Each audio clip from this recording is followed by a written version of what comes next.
The catalyst. That's the focus of tonight's angle. We've covered a lot of dark moments in American political life in the almost 8 years now that this show has been on the air. But this past week, something feels different, man. Something's changed.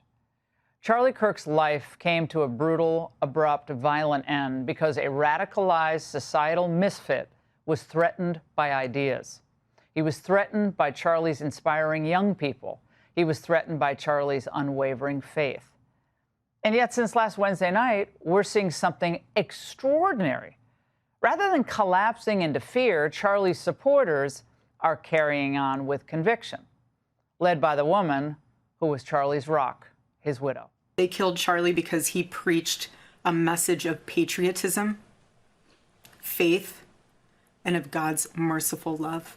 If you thought that my husband's mission was powerful before, you have no idea what you just have unleashed across this entire country. That was Erika's powerful rebuke to political hatred and violence, one of the best I've ever heard. By silencing Charlie's voice, his assassin only amplified the message. Isn't that funny how that worked? Rather than extinguishing a fire, one was lit. And millions of Americans, especially young Americans, will consider this a watershed moment for politics and for faith. One where the left finally revealed its true, ugly, vicious self. Across America, in cities and small towns, young people are chanting his name. They know his name, and tributes are pouring in.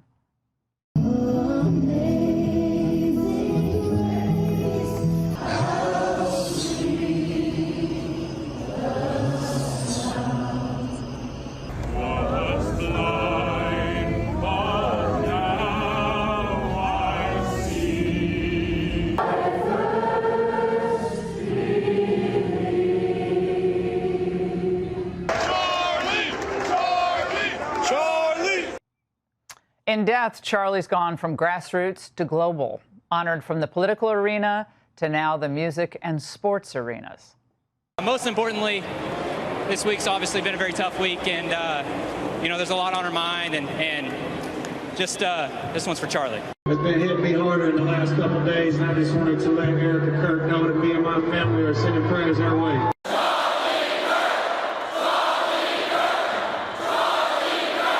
Now, not all NFL teams honored Charlie Kirk, but most did, including the Jets. Charlie Kirk was the bright light in this world that will not be extinguished.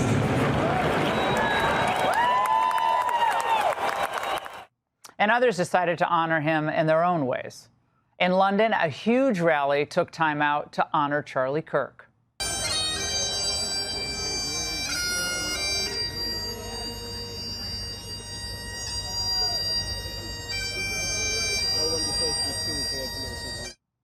And the Deputy Prime Minister of Italy, Matteo Salvini, chimed in, telling a local paper in Italy that he will speak at schools and universities to talk to people who disagree with him, just like Charlie did.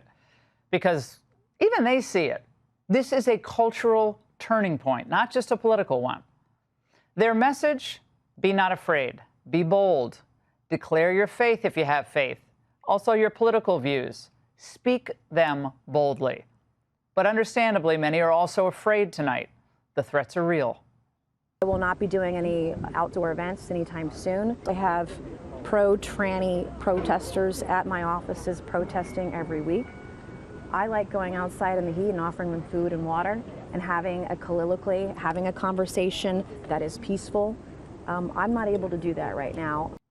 Well, Nancy Mace is not alone. I know many who are canceling events, and they're staying inside, they're pulling back. And let me say this, look, we should always be smart, be situationally aware, boost security, screenings, that's just common sense. But to all of you watching right now, here's what I want to say directly. They want you scared. They want you silent. They want you obedient. They want you to use Charlie's assassination to just keep the rest of you in line. But here's the truth. You don't win a cultural battle by hiding. You don't reclaim a country from your living room. Our founders didn't run from risk. Our soldiers don't. Our police officers certainly don't. And Charlie Kirk didn't. This moment is not a time for panic. It's a time for clarity. This may have been the end of Charlie's earthly mission, but ours continues. And that's the angle. Fox News alert. We have new details on Charlie Kirk's assassination. A trans boyfriend, a secret note, and DNA. More on that later. Everyone realizes now that the country's different. Tonight, candlelight vigils are being held across American campuses. This weekend, we saw an outpouring of love, from makeshift memorials to country concert chants. Stand beside her and guide her through the night with the light from above.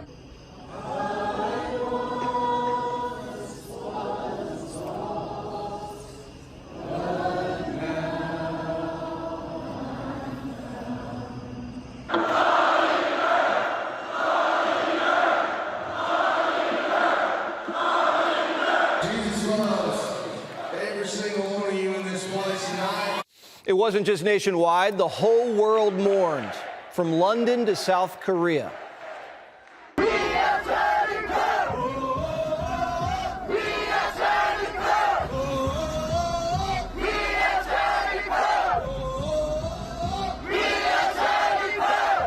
And back to Washington. Thousands were packed into the Kennedy Center last night, from cabinet officials to congressmen to fans, to pay their respects to Charlie. He asked me if I was scared to die, and I said to him, there's a lot worse things than dying. Sometimes our only consolation is that we can die with our boots on. We can die fighting for these things. Charlie gave his life so that the rest of us would not have to suffer those fates worse than death. Now it's our job. Charlie died on the battlefield of ideas, so that we could remain free and unsilenced. The battle lines have been drawn. Utah was a spiritual attack. This is about good versus evil.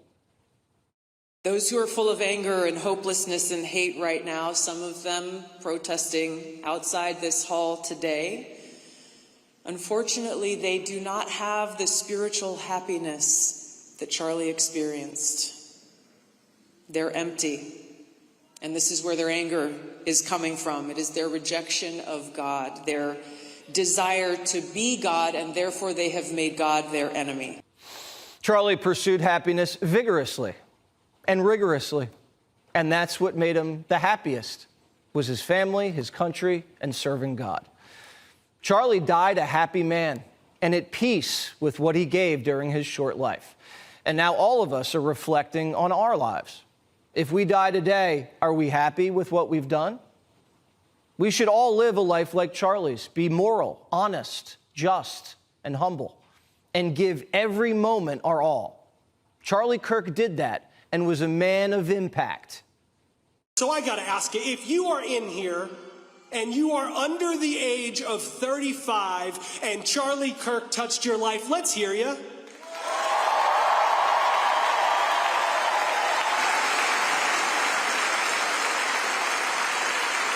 You know, there's a motto going around the Turning Point offices right now, and that's, we are all Charlie Kirk now. You are all Charlie Kirk now. This is why we're all still so sad. Charlie was just like us. And if they can kill him, we're all a target. We're all outspoken. We all love debating. We're passionate about our beliefs and like to mix it up. There's nothing dangerous about that. We had a revolution so people like Charlie could speak their mind without having to die. So there's a big hole in our hearts that'll never go away. But Americans will answer the call. Charlie's widow, Erika, delivered that. You have no idea what you just have unleashed across this entire country and this world. You have no idea. You have no idea the fire that you have ignited within this wife. The cries of this widow will echo around the world like a battle cry.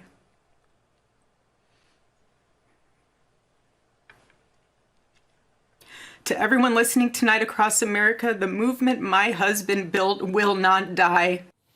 We've all heard the battle cry. Americans of all ages, all political stripes, are honoring Charlie's legacy. The vice president today hosted the Charlie Kirk podcast from the White House. Filling in for somebody who cannot be filled in for, but I'm going to try to do my best. My dear friend, the great Charlie Kirk. The last several days have been extremely hard. Every single person in this building, we owe something to Charlie. He was a joyful warrior for our country. He loved America. He devoted himself tirelessly to making our country a better place. If they kill a joyful warrior, the next warrior might not be so joyful. But everybody should remain calm. Violence in response to Kirk's killing should never be the answer. No one should take up arms and stoop to the left's level. No one. Charlie loved his political enemies. After J.D. debated Tim Walz, here's what Charlie told him. Listen. He asked what I thought of Tim.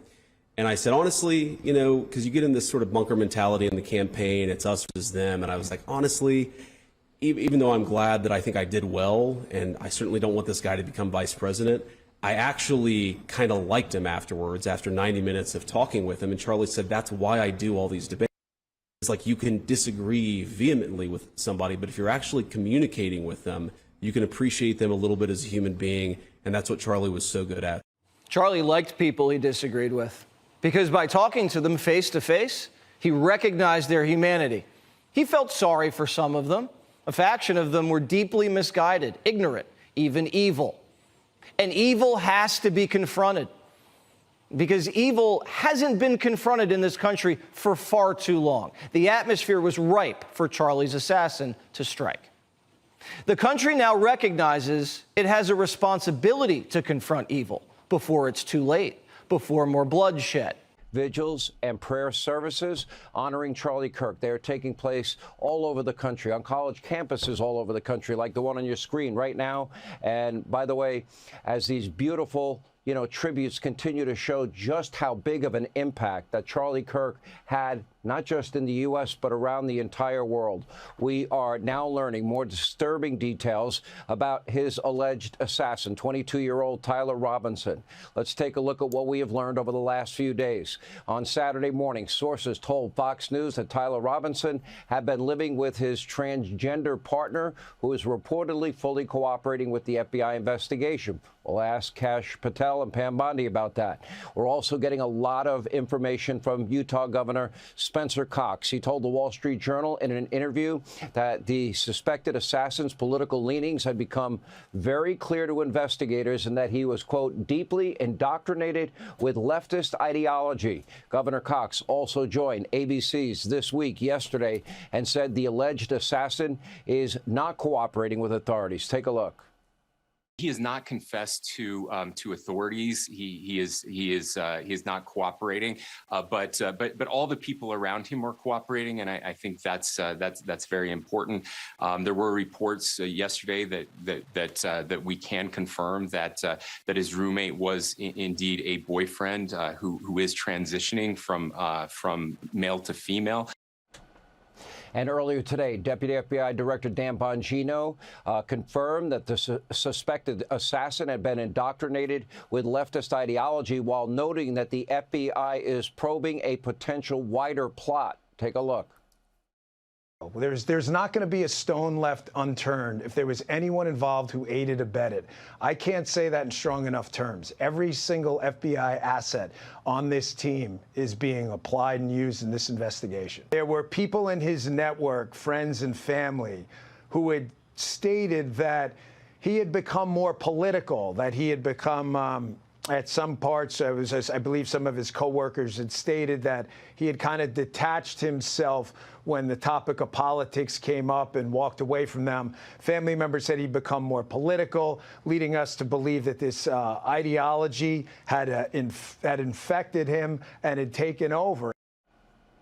FBI Director Kash Patel also appearing on Fox and Friends this morning and said the suspected assassin told his friend that he had a chance to, quote, take out Charlie Kirk, and he was going to do it, while adding that DNA found on the towel wrapped around the suspected murder weapon matched that of Tyler Robinson's. FBI Director Kash Patel joins us now.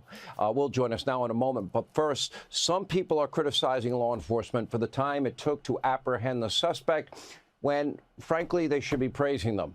Unfortunately, I've seen this too often, even amongst conservatives themselves, and that is a circular political firing squad. This ought to be a moment where the whole country is united, and we should all, stay focused on what's important.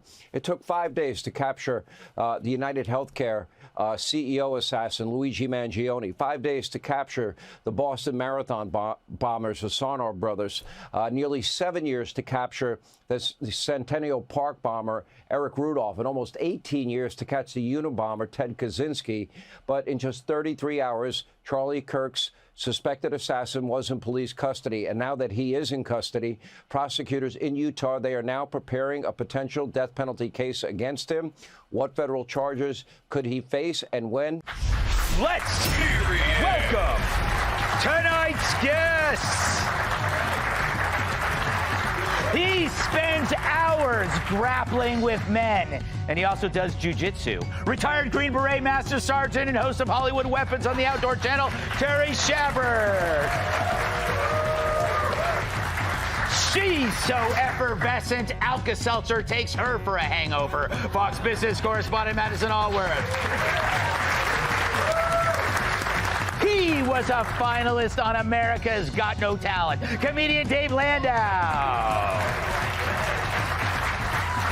And finally, she went from Duran Duran to old guys who eat a lot of bran. Host of the Kennedy Saves the World podcast, Kennedy.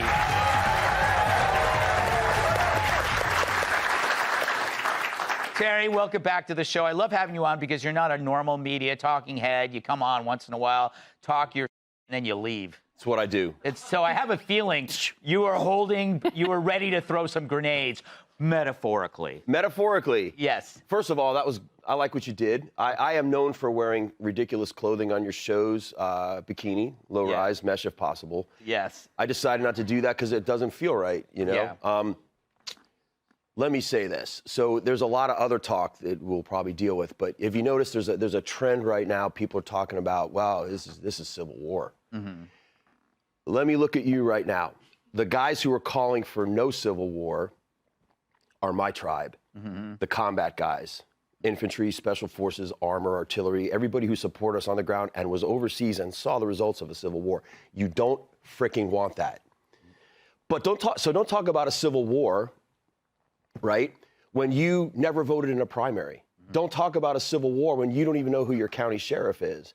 Don't talk about a civil war if you don't know who the frickin' teachers are and what they're teaching your kids. Stop. You talk about things you can do. Stop giving your time, money, and attention to people and organizations that hate you. Stop giving your time, money, and organizations to people. Stop giving your time and attention to organizations or people that have capitulated to the people who hate you. Looking at you, NFL. Are you still watching the NFL right now when they ram a black national anthem down your throat every weekend? Really? Are you still watching the NFL after a couple years ago when they made the players wear Jacob Blake's name? Jacob Blake, the convicted violent sex offender whose girlfriend called the cops on him. They show up, he pulls a knife, he gets shot. Kenosha, Wisconsin burned. Police sat on their hands. All the leaders and political things cheered it. Media loved it. Senator Kamala Harris flew out to Wisconsin to get a photo op and said, on film, I'm proud of you. You're still watching the NFL? Really? And you want to talk about having a civil war? Here's my advice to you. Stop being a domesticated animal, right? Stop being a human battery like you see on The Matrix, right? You don't have to support these people. If you had stopped watching the NFL for a year, they would have said, you know what, we're done. And I'm leaning on the NFL because they don't hate you, but they capitulated to the people who do. Right. And you got to make them pay for that. And so stop talking about a civil war. Get involved. We're not even close to that yet. Don't even talk to that because it's awful. Are you really seriously nodding me or is this fake? No, I'm listening to you. Because I just want you to know, I'm looking at Gutfeld and he's going like this. And I'm like, I don't know. I've known you for 20 years. I know, it's been a long time. So in closing, and by the way, just one more point too, and I'll shut up after this. Most of us are never going to be as talented or driven as Charlie Kirk. I'm not, most of you aren't. It's just that's a rare talent. But I would say that you do have the capacity, exactly what you said. You can start making little differences. Pay attention, get involved with elections, stop giving money to people who hate you. And what has to happen is with our enemies, they need to be politically and economically smashed. I'm telling you right now, I'm not coming for your life because my guys, we've spent our whole life dealing with high quality violence. We're the guys you don't want on you. And we're the ones who are telling you we don't want to do violence. So just economically, politically smash them, push them to the sides of society, live your life, say what you want, but you no longer don't have any juice in running our lives. All right. You know, I went a little long. Yeah, you know, Madison. I went a little long. Madison, I'm sorry. I think I could take him. Yeah, I think we should do it right now. I think. So Greg, we were together for a few years, and you took me many times. Oh, disgusting. Too much? Dark places. No, it's okay. So, Madison, do you think? How do you gauge how America is reacting to this? Doesn't it feel different in a way? It does feel different because I like what you said in the opening, that normally we move so quickly past things like this, but for so many reasons, the assassination of Charlie Kirk is here to stay. And I'm hoping, I have a bit of a, like the Alka-Seltzer to you, a little more of a cheery, optimistic, because what I'm seeing online is there are people, and it's terrible, but there are people who are excited about this. There's some of that.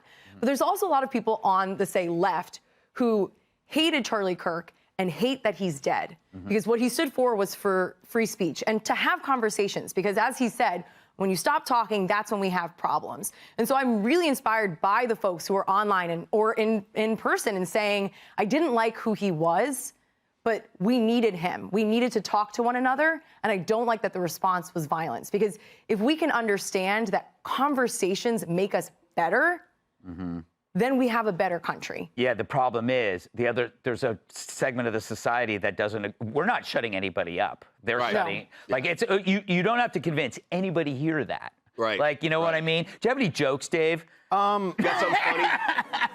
I don't want there to be a civil war because I have tits. I definitely, especially if we're doing old school wool costumes. I don't even know if I can get on a horse. So really, if dragging cannons, I don't why is it when do you hear Civil War, you think it's going to be like yeah, like maybe I could be a drummer boy or a fluffer girl, but I'm not sure what role I could actually take in a Civil War. But yeah, I mean, it's pretty obvious. Like, I never thought I'd live to see a day where I would have to go, I think murder's bad. What side are you on? Yes!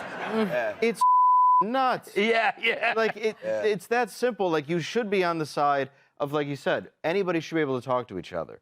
This isn't, I don't even know what side this is. This is a sect that has been poisoned for 6 years by the internet. You look at their age, they went from 12 to 18. All they've been raised as online Reddit, being told what to do. There's not original thought. They killed their productive organs. The idea that they want to eat reproductive organs, the idea of art. They have tattoos, ugly haircuts, septum earrings. They're carbon copies of each other, and they all believe the exact same things. And it's the death of art, and it's the death of culture. And I think it absolutely sucks, and it needs to change. Yeah, man. Kenny, have you been, okay, I've been kind of following this TMZ story. Do you know what I'm talking about?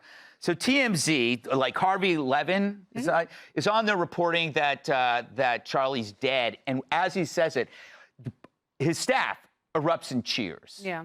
And it's exactly at the same time. And then they get called out and they said, no, they were watching a car chase in the other room. Was that BS? It had to be BS. Well, it seems like it's BS. Right. I'd like to think Harvey's not lying, but it all sounded like women cheering. I don't think women cheer car chases. And when they showed the car chase, it didn't sync women up. absolutely. Have you watched a car chase? They're very fun. Yeah, but there you was also a bunch of like internet autists that actually went on and looked at all the time clocks. Yeah. I mean, this one gal I saw, she put the whole thing. She goes, "Okay, this is when the car happened. This is when this happened." Yeah. You're lying. I remember seeing that. What's your take on that? Yeah, I don't believe it because living in Southern California, a lot of car chases end badly. Yeah. You know, someone gets out, they get their head blown off on live TV. They had, you know, it's like even here, we had to completely rethink how we were broadcasting this stuff because so much ended tragically. So it's not like, you know, there's a car chase to a gender reveal, and then all of a sudden, you know, someone shoots a weather balloon and pink dust flies out. And everyone's like, yay, it's a girl. Yeah.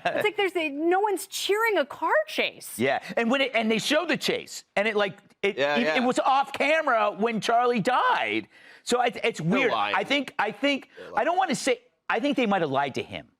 Oh, maybe. Yeah. Because I don't see Harvey as being a liberal. I see him as one of the few people in Southern California in media. You know, he might be a registered Democrat, but he's probably like Bill Maher. Yeah. Like really skeptical and just over it and sees the end game here. And it ends very, very badly because, you know, to Dave's point, you have a group of people who have been radicalized to the point where they're sociopathic. And I mean, they no longer have empathy for other people, especially when they see them on the other tribe. Yes. Because, you know, we're so dug in with this cultural trench warfare that we've completely dehumanized people. And that sociopathy, it's like you're seeing that manifest now because all people want to do, it's like even when they're alone at night and they feel badly for Charlie Kirk's widow and their 2 children who will essentially never know their father, they have to make other people so mad. They have to make conservatives so mad.